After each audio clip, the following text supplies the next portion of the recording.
नमस्कार विद्यार्थी मित्रांनो, मी डॉक्टर महादेव जगताप. सेटनेट मराठी या मराठी विषयाच्या अनुषंगाने सखोल माहिती देणाऱ्या चॅनलमध्ये आपल्या सर्व विद्यार्थ्यांचं सहर्ष स्वागत आहे.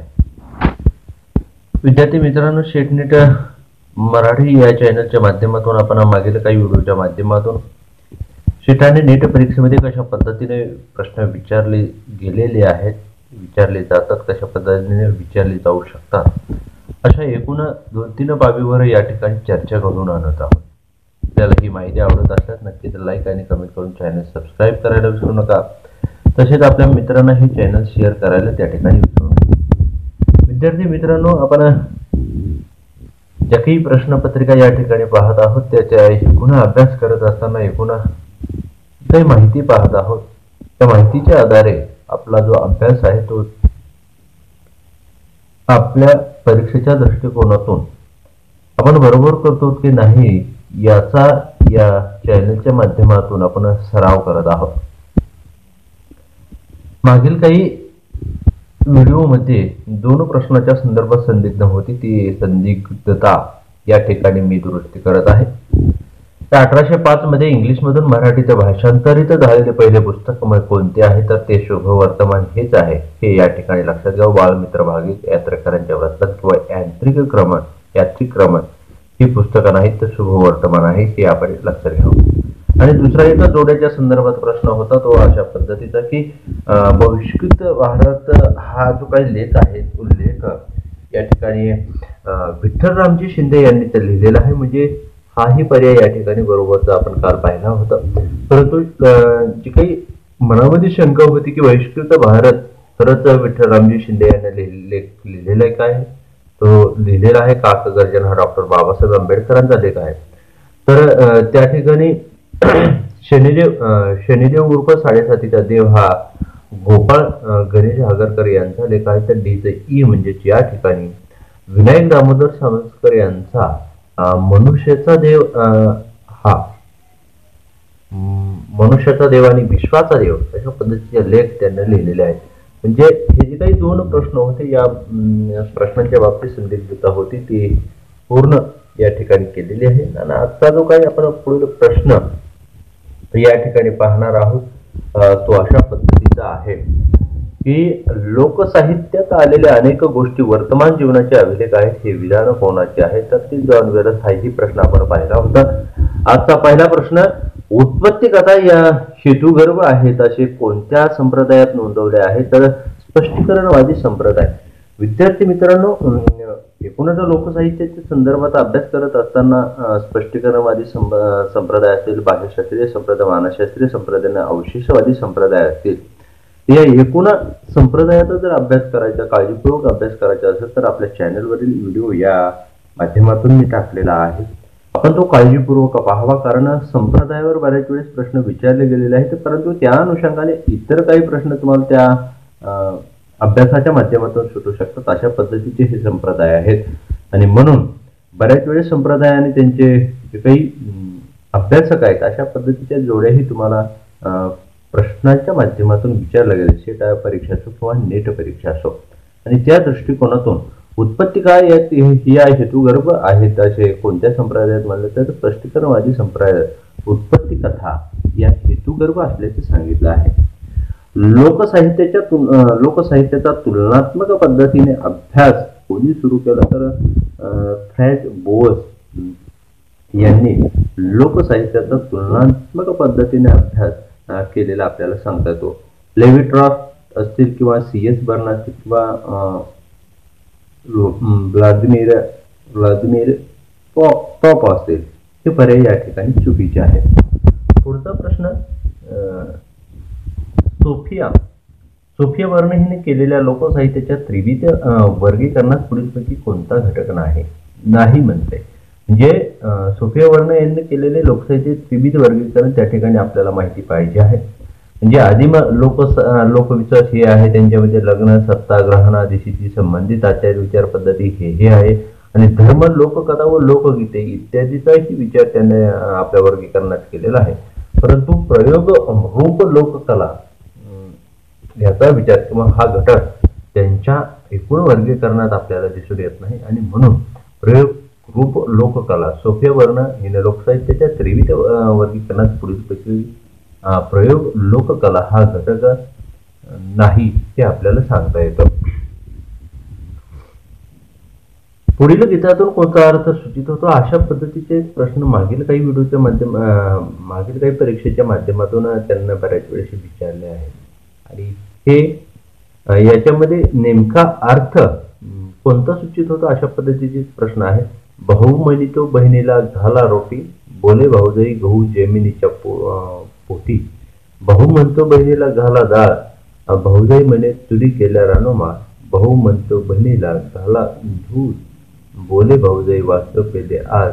म्हणजे याच्यामध्ये कोणता अर्थ सूचित होतो तर ननंदेची उपेक्षा या वरील सर्व. भाऊ म्हणतो बहिणीला घाला रोटी म्हणजे बहीण भावाला म्हणते, परंतु भाऊजाई त्या ठिकाणी काय म्हणते की गहू जमिनीच्या पोटी.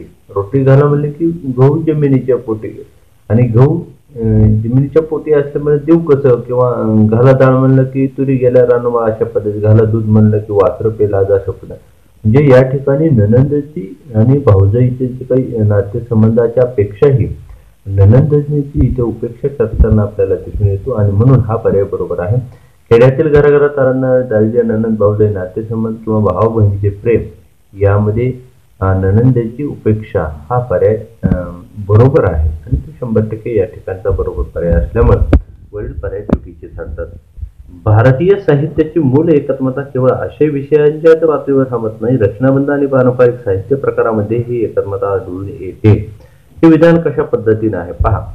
भारतीय साहित्याची मूळ एकात्मता केवळ आशय विषयांच्याच पातळीवर थांबत नाही, रचनाबंध आणि पारंपरिक साहित्य प्रकारामध्ये ही एकात्मता आढळून. अगदी बरोबर आहे, कारण भारतीय साहित्याची मूळ एकात्मता केवळ आशय विषयाच्या पातळीवर थांबत नाही, नक्कीच नाही.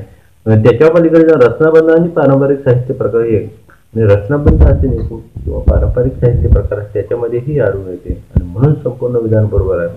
या ठिकाणी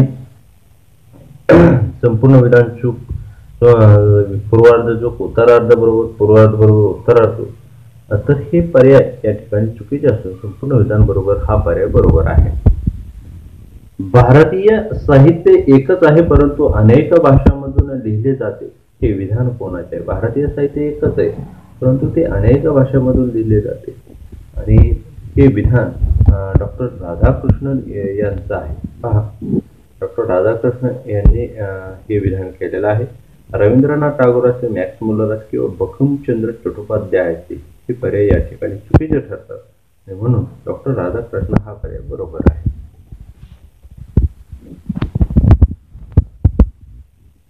पुढचा प्रश्न असा आहे, तौलनिक साहित्य अभ्यासाचे कार्य कोणते नक्की नाही. म्हणजे प्रश्न एक वेगळ्या पद्धतीचा कोणते आहे अशा पद्धतीचा हा प्रश्न विचारला, अशा पद्धतीचा आहे असा प्रश्न विचारला गेलेला नाही, परंतु तौलनिक साहित्याचे काही साहित्य अभ्यासाचे कार्य जे आहे ते नेमकं कोणते नक्की नाही म्हणता येत, आहे नाही परंतु कोणतं नक्की नाही अशा पद्धतीचा हा प्रश्न विचारला आहे. आणि म्हणून भिन्न भाषांतील साहित्याचा अभ्यास हे त्याचं कार्य आहे. एका साहित्याच्या दुसऱ्या साहित्यावर प्रभाव हेही त्याचं कार्य आहे, म्हणजे तौलनिक अभ्यासाचं. एका साहित्याकडून दुसऱ्या साहित्याकडे स्वीकाराचा अभ्यास हेही त्याचं कार्य आहे.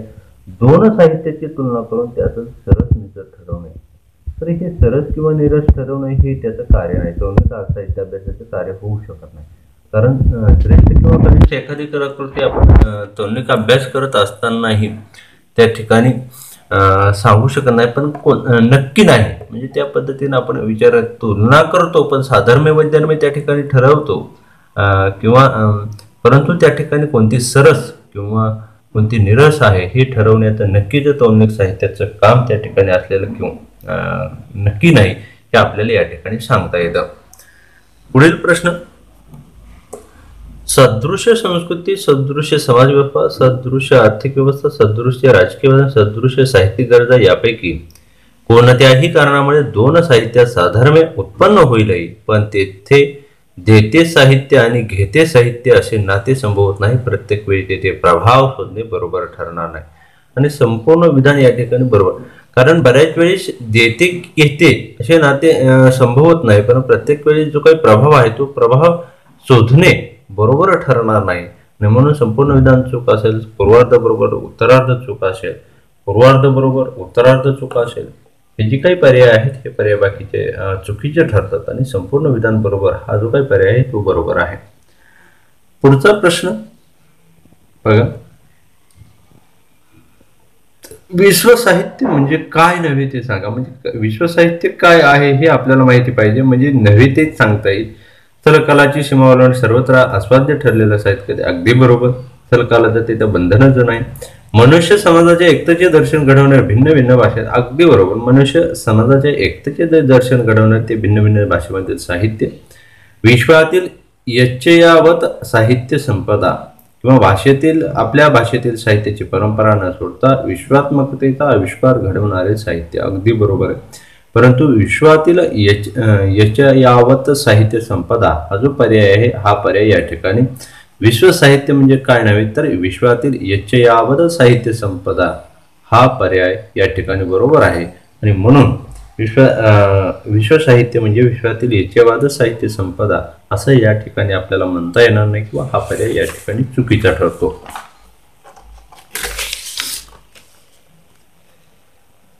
पुढील प्रश्न बघा, जी की स्त्रीत्वाची संकल्पना जी आहे ती नाजूक, गोड, लाजरी किंवा विनयशील अशा पद्धतीने जी काही सांगितली जाते इत्यादी घटकाच्या अनुषंगाने ती सांगितली जाते. त्या संदर्भातील हा आपला प्रश्न म्हणजे कशा पद्धतीने विचारलाय तो पहा.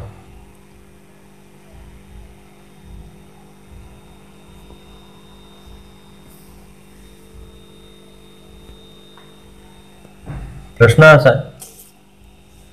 स्त्रीत्वाची संकल्पना नाजूक, गोड, लाजरी, विनयशील, कर्तव्यदक्ष, गृहिणी इत्यादी हा समाज व संस्कृती यांनी घडवलेला एक साचा आहे.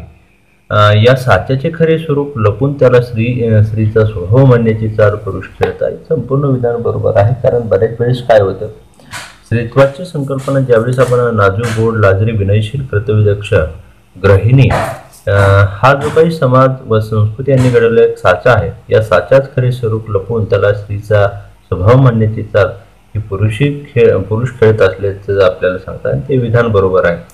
संपूर्ण विधान चूक, पूर्वार्ध चूक, उत्तरार्ध बरोबर, पूर्वार्ध बरोबर, उत्तरार्ध चूक हे जे काही पर्याय आहेत हे पर्याय या ठिकाणी चुकीचे आहेत. पुढचा प्रश्न, श्रीवादी साहित्य अभ्यासाचे स्वरूप स्पष्ट करणारे ग्रंथ आणि ग्रंथकार यांच्या जोड्या लावा. साहित्यकृती आणि साहित्यिक यांच्या जोड्या लावा. थोडक्यात literature of the women writing in India, room of one's own आणि सेक्शुअल पॉलिटिक्स. सेक्शुअल पॉलिटिक्स हा जो काही ग्रंथ आहे हा ग्रंथ आपल्याला या ठिकाणी माहिती पाहिजे किंवा 2 ते 3 रोम वन्स ओन म्हणजे एच एच या ठिकाणी आपल्याला सांगता येईल. The literature of the own Elaine Showalter यांचा ग्रंथ. बीचा आय म्हणजे त्या ठिकाणी women writing in India Sujit Tharu व ललिता यांचा ग्रंथ. आणि सीचं एफ म्हणजे त्या ठिकाणी व्हर्जिनिया उल्फ व रोम ऑफ वन्स ओन हा व्हर्जिनिया उल्फ यांचा ग्रंथ आहे. तर सेक्शुअल पॉलिटिक्स हा केट मिले यांचा हा ग्रंथ आहे. आणि म्हणून असे जे काही ग्रंथ आहेत अशा वेळेस आपण असे प्रश्न ज्यावेळेस विचारले जातात त्यावेळेस जे काही पाश्चात्य ग्रंथ आहेत आणि विशेषतः इंग्लिशचे ग्रंथ आहेत ते ग्रंथ आणि त्यांचे ग्रंथकार आपण लिहून बाजूला ठेवावेत. कारण परत त्याच्यावर एखाद्या परत तेच ते प्रश्न आल्यानंतर किंवा याच्यातील एखादा पर्याय परत आल्यानंतर त्याचं उत्तर त्या ठिकाणी आपल्याला लवकर मिळवता येतं किंवा चुकत नाही. या दृष्टिकोनातून आपण त्याचा सराव करावा. पुढील आत्मचरित्र प्रकाशनाच्या कालक्रमानुसार लावा. तर त्याच्यामध्ये आहे स्मरण साखळी, आमची 11 वर्षे द्रौपदी थाळे आणि माझी घाणी. आता एक लक्षात घ्या, असे जे काही ज्यावेळेस प्रश्न येतात त्यावेळेस तुम्हाला कमीत कमी मी म्हटल्याप्रमाणे 1 ते 2 ग्रंथ आणि त्याचा कालखंड त्या ठिकाणी माहिती पाहिजे. आणि यातला कालखंड आपला असा आहे, माझी कहाणी स्मरण साखळे आमची 11 वर्ष आणि द्रौपदीची थाळी. आपल्याला माहिती आहे की द्रौपदीची थाळी हे अशातलं हे सगळ्यात शेवटी प्रकाशित झालेलं आत्मचरित्र आहे आणि म्हणून माझी कहाणी सगळ्यात अगोदर, त्याच्यानंतर स्मरण साखळे आमची 11 वर्ष आणि द्रौपदीची थाळी हा जो काही पर्याय आहे हा पर्याय या ठिकाणी बरोबर आहे.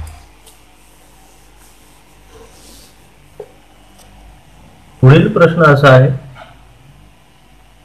पुढीलपैकी कोणते काव्य संपादन शांता शेळके व कविता यांच्या कविताचे असून ते प्रभा गणोरकर यांनी केले आहे? तर किनारे मनाचे हा जो काही ग्रंथ आहे हे जे काही संपादन आहे हे संपादन काव्य संपादन शांता शेळके यांच्या कविता असून ते प्रभा गणोरकर यांनी केलेले. भरली गागर, मृण्मयी, पद्म पत्र हे जे काही या ठिकाणी ग्रंथ आहेत किंवा हे जे काही नाव आहेत या ठिकाणी चुकीचे आहेत. पुढीलपैकी कोणाचे कादंबरी लेखन लोकप्रिय साहित्य म्हणता येत नाही? आता बघा या ठिकाणी प्रश्न अशा पद्धतीने विचारले जाऊ शकतात की आपल्याला या ठिकाणी पाहता येतं, कारण बऱ्याच वेळेस अशा प्रश्नांची काही आपल्याला अपेक्षा नसताना सुद्धा अशा पद्धतीचे प्रश्न विचारले जातात. पुढीलपैकी कोणाचे कादंबरी लेखन लोकप्रिय साहित्य म्हणता येत नाही म्हणते, म्हणजे सुमती क्षेत्रामध्ये देवदा देवधर असतील किंवा कुसुम अभ्यंकर असतील यांचं साहित्य हे लोकप्रिय साहित्य म्हणता येतं, परंतु आशा बगे यांचं जे काही साहित्य आहे हे आपल्याला लोकप्रिय साहित्य किंवा कादंबरी लेखन हे लोकप्रिय साहित्य म्हणता येणार आहे. पुढील प्रश्न, साहित्यकृती आणि साहित्यिक यांच्या जोड्या दंडकारण्यातील रम्य रात्र, रानफुले, काशी यात्रा आणि गावरानी गोष्टी. आता दंडक अरण्यातील रम्य हे जे काही रम्य रात्री हा जो काही ग्रंथ आहे हा ग्रंथ रवादिघे यांचा आहे, म्हणजे या ठिकाणी अशा पद्धतीची जोडी होईल. बीचा आहे म्हणजे या ठिकाणी पुन्हा रानफुले हा गोनी दांडेकर, त्यानंतर सीचं यफ म्हणजे त्या ठिकाणी गदी मांडगुळकर काशी यात्रा आणि डीचं ई म्हणजे CV मराठे. महादेव मोरे या ठिकाणचा जो काय पर्याय हा पर्याय या ठिकाणी चुकीचा ठरतो आणि म्हणून दंडकारण्यातील रम्य रात्री रवादिघे, रानफुली गोनी दांडेकर, काशी यात्रा गदी मांडगुळकर आणि गावरानी गोष्टी CV मराठे अशा पद्धतीचा जोडी आपल्याला या ठिकाणी सांगता येईल. विद्यार्थी मित्रांनो, बऱ्याच वेळेस आपण प्रश्न सांगत असताना काही वेळेस चुकीची प्रश्नावली जर चुकून माझ्याकडून या ठिकाणी देण्यात आली तर आपण नक्कीच त्याचं करेक्शन किंवा ते माझ्या नजरेस आणून द्यावं. मी ते अचूकपणे आपल्या नंतरच्या व्हिडिओमध्ये त्या ठिकाणी सांगेल. पुढचा प्रश्न, ग्रामीण जीवनदर्शन घडवणाऱ्या लेखकात सर्वकष परिवर्तनाची आकांक्षा असली तरी त्यांच्या साहित्याची जे परिवर्तनाची स्पंदने टिपणे पलीकडे जात नाही त्याचं कारण संपूर्ण विधान बरोबर आहे. तर एकूणच आपण ग्रामीण जीवनदर्शन घडवणाऱ्या लेखकात सर्वकष परिवर्तनाची आकांक्षा असते ही आकांक्षा दिसून येते, तरी त्यांच्या साहित्याचे जे परिवर्तन स्पंदने टिपण्या पलीकडे जात नाही. स्पंदने टिपण्या पलीकडे ते जात नसले तरी आपण या ठिकाणी म्हणू शकतो, कारण आपण ग्रामीण साहित्य असेल दलित साहित्याच्या बाबतीत हेही आपल्याला सांगता येईल. कारण इथे ग्रामीण जीवनदर्शन घडवून लेखकात सर्वकष परिवर्तनाची आकांक्षा येत असली तरी मात्र त्यांच्या साहित्याची जे हे परिवर्तनाची स्पंदने टिपल्या पलीकडे जात नसल्याचं दिसून येतं. खेडेगावातील सत्ताकरण, त्यातील स्पर्धा, हे विधवे आणि विव रचना असे चित्रण कोणत्या साहित्य कृतीत आलेले आढळते?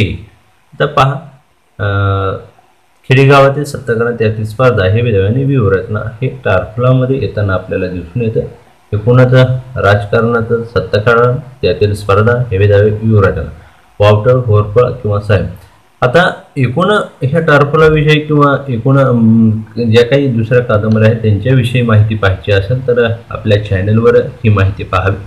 अतिशय सखोल पद्धतीनं माहिती मी आपल्या चॅनलवर दिलेली आहे. विद्यार्थी मित्रांनो, अशाच काही प्रश्नांच्या स्वरूपात आपण अजूनही काही माहिती पाहणारच आहोत, परंतु आपल्याला या संदर्भात काही अडचण असेल किंवा 9503 28 19 या नंबरवर कॉल करावा. तसेच आपल्या मित्रांनाही चॅनल शेअर करायला त्या ठिकाणी सांगावं, शेअर करावं, चॅनल सबस्क्राईब करावं आणि शेजारी असलेली बेल त्या ठिकाणी प्रेस करावी. विद्यार्थी मित्रांनो, परीक्षा जसजशी जवळ येईल तसेच आपण जास्तीत पद्धतीनं या प्रश्नांचा किंवा प्रश्नावलीचा सराव करावा. काही अडचणी असतील तर नक्की मला कमेंटच्या माध्यमातून त्या पाठवाव्यात. धन्यवाद.